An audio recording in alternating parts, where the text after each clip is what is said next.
Hello, welcome back to the top 10 albums of August 2024, the best of 2006 and 2007.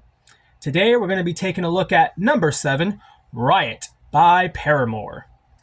The triple threats are That's What You Get, Misery Business, and Crush Crush Crush. All lowercase, no spaces.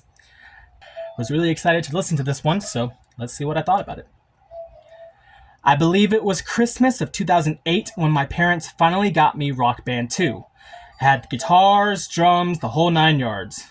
Well, in the earlier stages of the game, it appears a band that I had never heard before. This almost all-white cover definitely grabs your attention. Well, I decided to give it a go, and with one simple snare hit, I was introduced to Paramore. Riot is an album that I had been wanting to take a look at forever. Funny enough, I was initially left underwhelmed with the deep cuts. They have been growing on me as of late, but if you know anything about this record, you know where all the power lies. The singles that spawned from this album are almost enough to place it number 1 by themselves.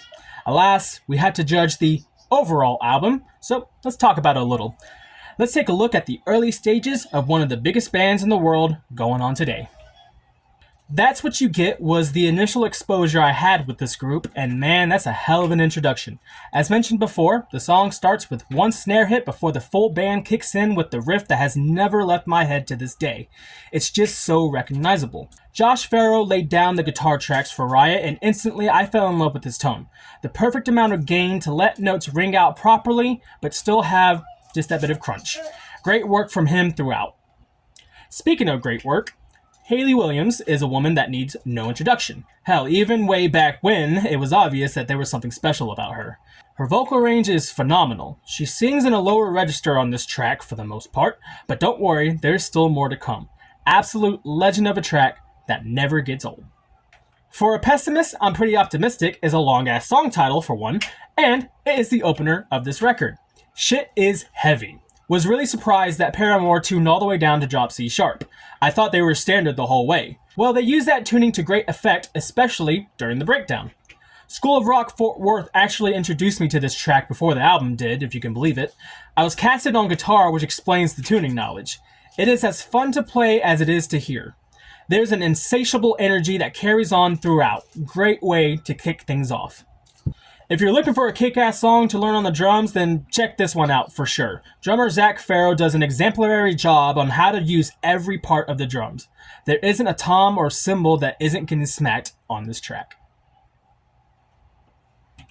He's really like that for the entire record. He's fucking going crazy.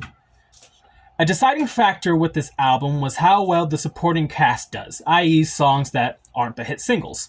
At first, I really wasn't enthralled. However, Fences really started to grow on me in recent times. A wicked bass line that is matched with an almost march-like snare beat is how the song begins. It makes your head bob, but the way it sounds almost makes you squint your eyes in suspicion. It's like, yeah, I'm feeling this, but something's happening. Something not good. The chorus does its job at presenting a memorable hook.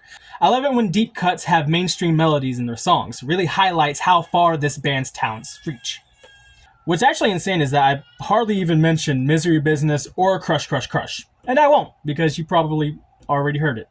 I'd be shocked if you haven't even heard a snippet of those two tracks, because at the very least, they were fucking everywhere whenever they dropped.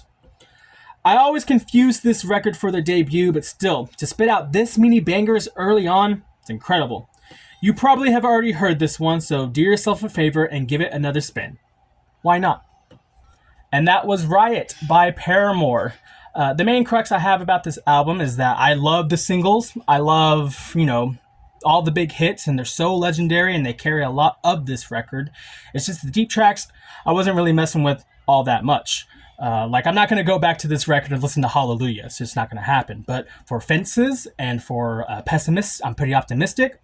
I always got time for those, and that's what places it at number 7, but not higher. And I went back and forth with myself for a very long time on where it should be placed. But let me know what you think. Should it be placed higher? Lower? Do you fucking hate it and not want to place it at all? Tell me. I'm all ears.